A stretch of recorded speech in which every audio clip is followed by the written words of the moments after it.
Kyiv, Ukraine. In the earliest days of the invasion, the world watched in disbelief as headlines blared, Russian tank column obliterated by unseen force. The streets of Kyiv, once bustling with daily life, now echoed with the distant rumble of artillery and the uncertainty of war. Yet, amid the chaos, a new chapter in modern warfare was quietly unfolding. Drones for years had been dismissed as little more than nuisances, useful for reconnaissance perhaps, but hardly decisive on the battlefield. Most military strategists saw them as tools for gathering intelligence, not as weapons that could change the course of a war.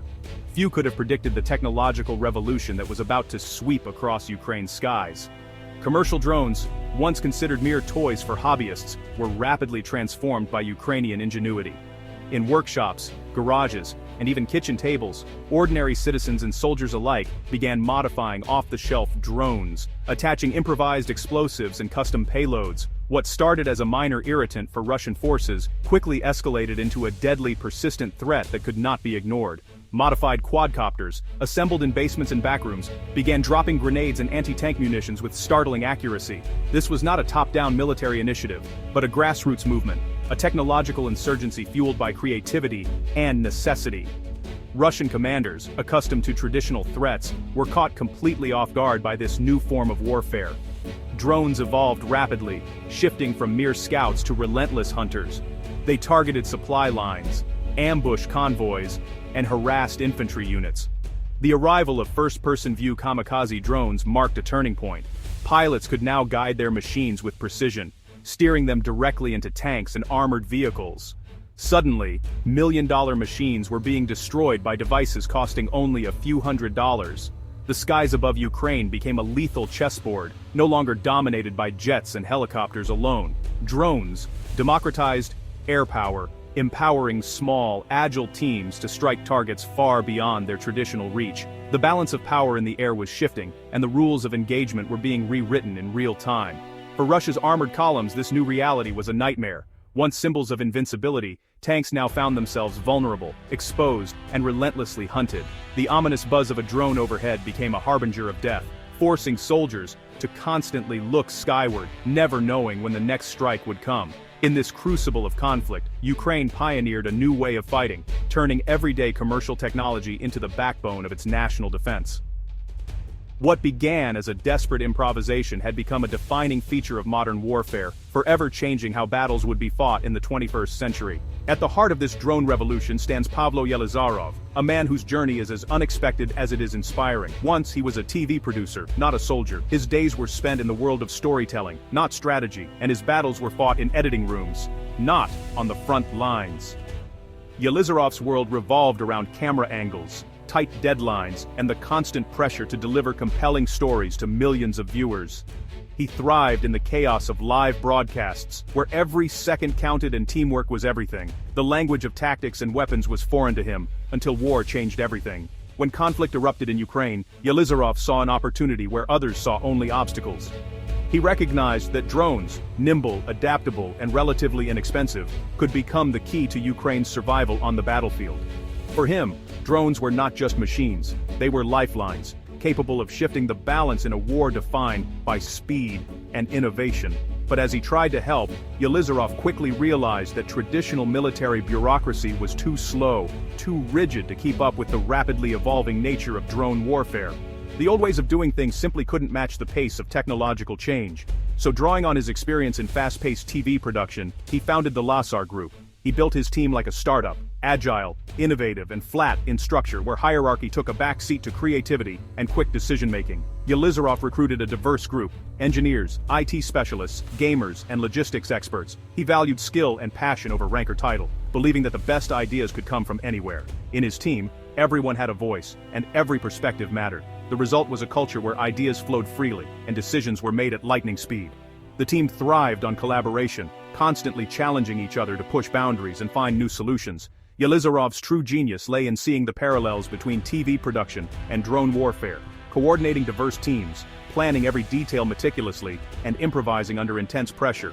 He knew that success depended on adaptability and the ability to pivot quickly when things went wrong.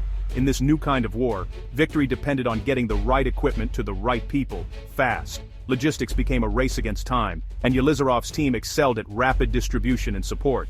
Under his leadership, teams were empowered to experiment constantly, testing new drone designs and tactics, learning from failures, and improving with every iteration. In this new era of warfare, the most potent weapon was not brute force, but an unconventional mind, one willing to question assumptions and break the rules. Against all odds, Yelizarov became one of Ukraine's most effective commanders, a living testament to the idea that innovation can trump tradition, and that leadership can come from the most unexpected places.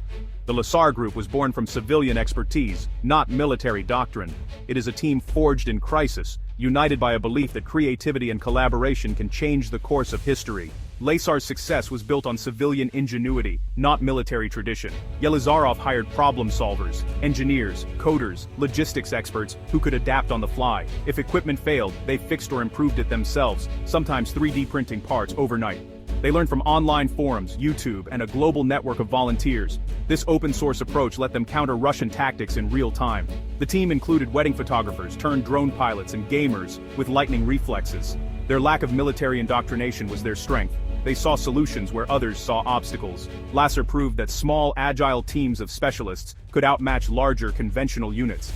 In modern war, coders and engineers are as vital as soldiers. Lasar Group's fast food system was an assembly line of destruction, quick, efficient, relentless. Specialized teams worked in a seamless, round-the-clock cycle reconnaissance, strike, assessment. Recon drones patrolled day and night, locating targets with thermal and zoom cameras. Coordinates were relayed instantly to FPV kamikaze teams, who launched explosive drones at high speed. Pilots guided drones into enemy vehicles' weak points, often within minutes of target identification. After the strike, recon drones confirmed kills and documented damage. This footage boosted morale and served as propaganda. The cycle, find, fix, finish, assess, ran continuously, leaving Russian forces nowhere to hide. Efficiency and adaptability made Lasar's operations devastatingly effective. The battlefield had become a 24/7 drone-driven hunt. FPV drones started as hobbyist toys, short range, low payload, limited impact. Lasar's engineers transformed them. Custom batteries doubled flight time, stripped-down frames reduced weight.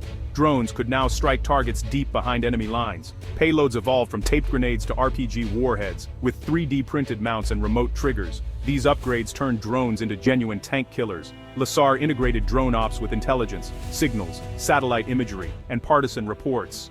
Attacks were planned for maximum effect, striking high-value targets at their most vulnerable. The fusion of technical innovation and real-time intelligence made Lasar's drones strategically devastating. What began as improvisation became a blueprint for modern drone warfare. The battlefield was forever changed by these killer machines. To motivate pilots, Yelizarov gamified war, introducing a points leaderboard for destroyed enemy equipment. Tanks, artillery, and supply trucks each had point values, creating a clear hierarchy of targets. Pilots competed to climb the ranks, driving performance and skill development. The system turned grim combat into measurable, achievable missions. For pilots in bunkers, the leaderboard offered a sense of agency and accomplishment. Top performers earned bonuses and access to better equipment. This meritocracy encouraged constant improvement and teamwork. Yelizarov understood his pilots were digital warriors, motivated by scores, not medals.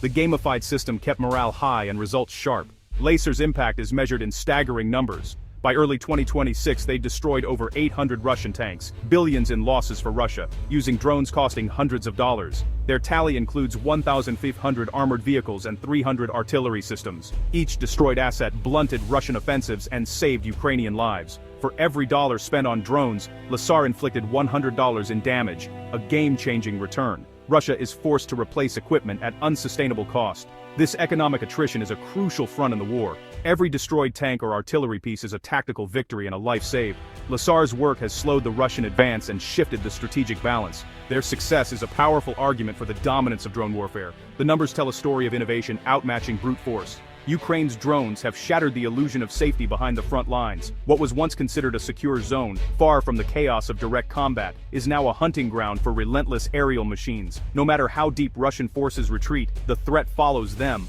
hovering overhead, always watching. For Russian troops, the sky is a source of constant dread.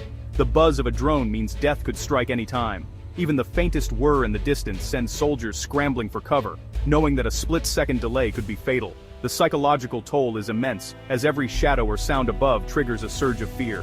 Drones patrol day and night, making rest impossible and movement dangerous. The relentless surveillance means that even at night when darkness once offered protection, soldiers remain exposed. Sleep is broken by sudden alarms, and exhaustion becomes a constant companion. Soldiers describe feeling hunted, watched, and isolated. Paranoia and exhaustion set in. Conversations are hushed, eyes constantly scan the sky, and trust in any moment of peace is lost.